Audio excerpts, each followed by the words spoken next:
In the past few weeks, we've been profiling the achievements of Black Canadians, and today we'd like to take a look at the need for Black History Month and the ways the community is asking for change. We've assembled a panel of activists to give their thoughts. We have Melayna Williams, she's the director of the Rights Advocacy Coalition for Equality, and Desmond, who is a journalist and author, both with us in studio this morning. Good to have you here. Morning. All right, let's jump right into the idea of renaming Black History Month. Do you think it needs a name change, and if so, what? I don't think it needs a name change. I think that we have other priorities when it comes to anti-Black racism in this country. And I think that questioning the name change sort of reminds me of like symbolism and lip service. So I kind of want to know how people on a policy level are going to address anti-Black racism instead of sort of changing the name. Desmond, what do you think? I mean, I've definitely heard suggestions about the idea of calling this month Black Liberation Month, for example, rather than simply Black History Month. I think that there's a lot of merit to that because we should talk about the outcome that we want in having these conversations rather than just some kind of mark or celebration. But I also think it's very important during this time to talk about white supremacy. This is the part of the conversation that never comes up because we're talking about Blackness. And the reason we have to talk about Blackness in this part of the world particularly is because of white supremacy, the colonial system that we've inherited here in Canada, and the need to change that. I think the outcome of the Colton Boushie trial this weekend is another example of how Indigenous people, how Black people, other racialized groups are suffering from a white supremacist system that needs to be named and called out and ended.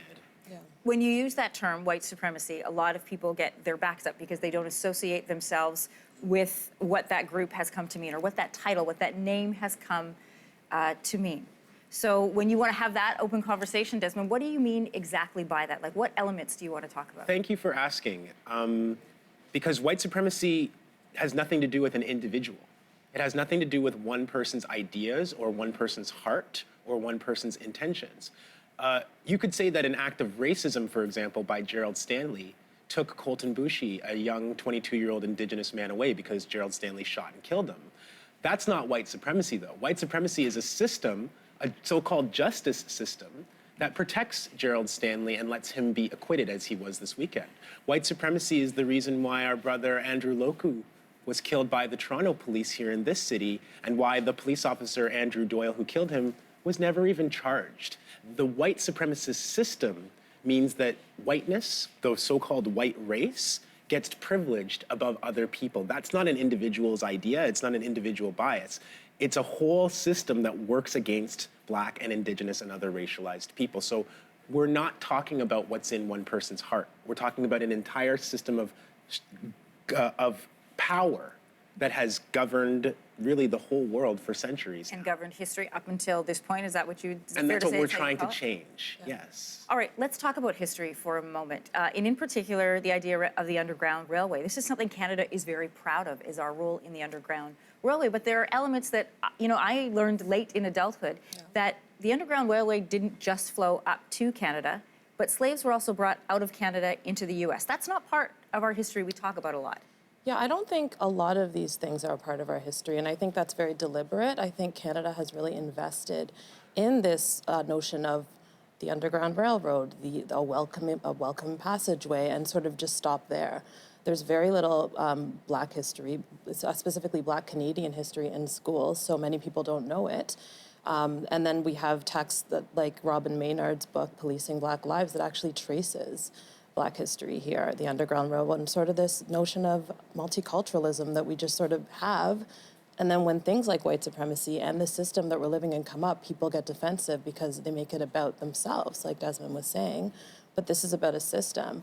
And I think that a lot of the time, people really have to sort of know their history to know where we're going. What elements would you like to see taught? I mean, there are universities that teach it right now. York University in the city of Toronto has a Canadian Black Studies program. Soon they'll be offering a certificate in it.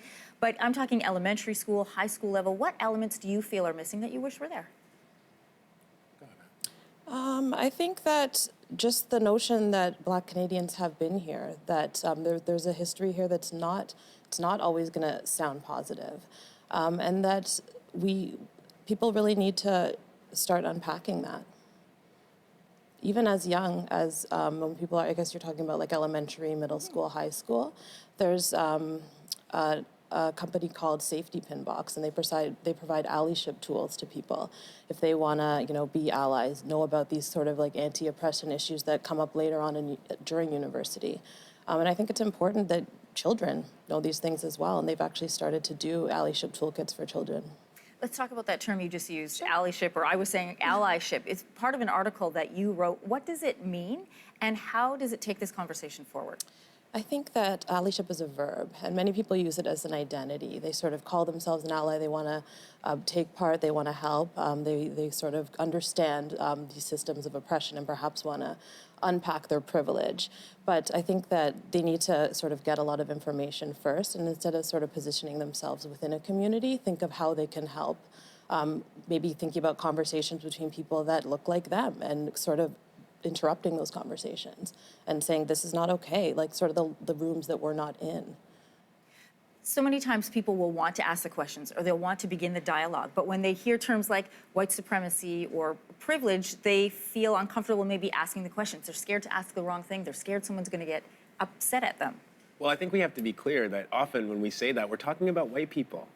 We have to say that white people are the ones who feel uncomfortable. I don't feel uncomfortable talking about racism because my parents had to talk to me about anti-Black racism in this country from the time I was a child in order to protect me. So this doesn't make me uncomfortable the way that it makes other white people, particularly in this society, who are the beneficiaries of white supremacy. That's the discomfort there that I see. So the conversation for white people, you'd like them to know that conversations about race happen in homes.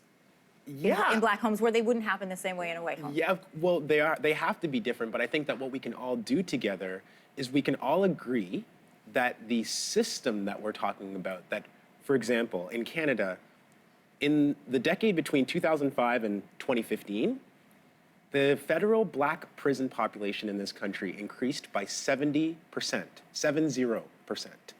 We love talking about the US pipeline from schools to prisons and how racist they are in America. People don't even know how exponentially the Black prison population federally is increasing.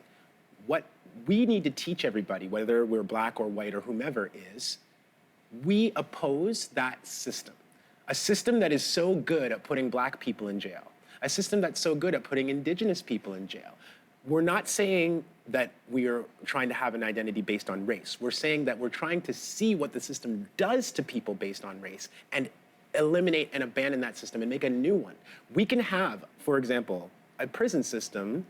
Well, I don't want a prison system, so let me use a better example. We can have a criminal justice system that provides better outcomes for Black people, that provides better outcomes for racialized people. But we can't have the one that we have now.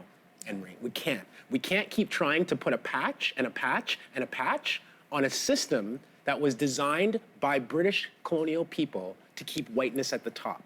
We have to design a system that works for everybody. And no matter who you are in Canada or what your background is, you can have that conversation in your family. You can have that conversation with your kids. It's not just for us, because what I don't want is, I don't want in the next century that more Black people are going to be asked to do the work in politics. We're going to be asked to do the work in the criminal justice system. We're going to ask to come on in the media and us be the ones to talk about it. I want everybody to take up the work of defeating white supremacy, and we all have to have those conversations.